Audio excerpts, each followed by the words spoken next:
वंचित बहुजन आघाडीच्या वतीने महानगरपालिकेच्या प्रांगणामध्ये आमरण उपोषण या ठिकाणी आजचा दुसरा दिवस आहे। या संदर्भामध्ये या ठिकाणी उपोषणकर्ते बसलेले आहेत। आजच्या या दुसऱ्या दिवशी काय काय मागण्याच्या संदर्भात तुम्ही पुन्हा एकदा या आमच्या चॅनलशी संवाद साधू शकता। पहिल्यांदा तुमचं नाव सांगा आणि पक्षाच्या कोणत्या पदावर आपण काम करत आहात। मी सुरेश कामाजी पोळे, शाखा प्रमुख लिमननगर, वंचित बहुजन आघाडी शाखा प्रमुख लिमननगर वाघाळा।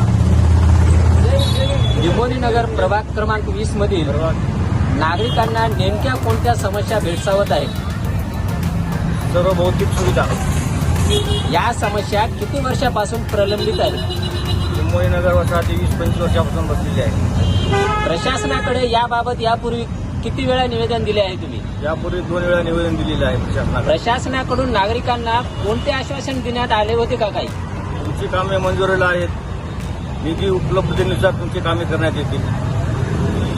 म्हणजे या भागामध्ये नाले, ड्रेनेज, रस्ते व पिण्याच्या पाण्याची समस्या किती गंभीर आहे। अतिशय गंभीर आहे, आरोग्यावर परिणाम होतो। पावसाळ्यात नागरिकांना कोणत्या अडचणींना सामोरे जावे लागते। मुलांना शाळेत जाण्यासाठी रस्ता नाही, पाणी साचल्यामुळे डास निर्माण होते आणि लोकांना बाजारला जाण्यासाठी येण्यासाठी त्रास होतो। जून महिन्यामध्ये 2025 मध्ये प्रस्तावित केलेल्या विकास कामाची सध्याची स्थिती काय आहे का। चालू विकास कामच नाही तर विकास स्थिती काय आहे। प्रशासनाकडून काम सुरू होण्यामागे काय कारण सांगितले जाते तुम्हाला। निधी उपलब्धतेनुसार तुमचे कामे करण्यात येतील म्हणून सांगितले जाते।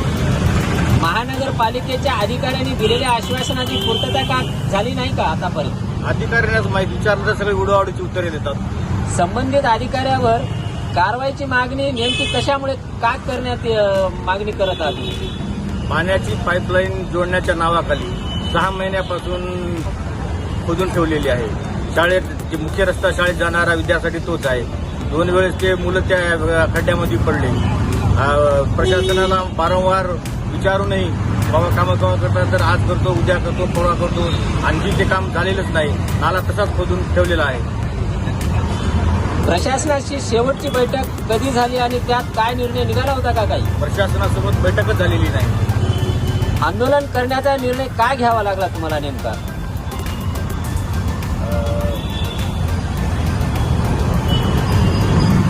आंदोलन म्हणजे आपले कामात कोणते प्रशासनाला वारंवार निवेदन देऊनही कामे आमच्या कामाची दखल न घेतल्यामुळे आंदोलन करण्यासाठी आम्हाला निर्णय घ्यावा लागला। यापूर्वी आमरण उपोषण केले होते काय। होय। उपोषणात किती नागरिक सध्याला सहभागी आहेत। आता 25-30 नागरिक आहेत। प्रशासनाने लक्ष दिले नाही तर पुढील पाऊल काय असणार आहे तुमचे। प्रशासनाने जर आमच्या या मागणीकडे जर लक्ष नाही दिलं तर पुढील आंदोलन तीव्र होईल। लुंबिनी नगरच्या नागरिकांची मुख्य मागणी नेमकी काय आहे। मुख्य मागणी म्हणजे मुख्य रस्ता, ड्रेनेज, पाणी। या भागात विकासासाठी कोणती तातडीची कामे करणे गरजेचे आहे असं तुम्हाला वाटते। लिंबोनीनगर येथील अंतर्गत रस्ते, ड्रेनेज, शुद्ध पिण्याच्या पाण्यासोयी, दिवाबत्ती। येणाऱ्या अर्थसंकल्पात या कामासाठी निधी देण्याबाबत तुमची अपेक्षा काय आहे। येणाऱ्या आंतरसंकल्प लिंबोनीनगरमध्ये भौतिक सुविधेसाठी निधी उपलब्ध करून कामे मंजुरीसाठी मार्गी लावावे। प्रशासन आणि लोकप्रतिनिधींना तुम्ही काय संदेश देऊ इच्छिता।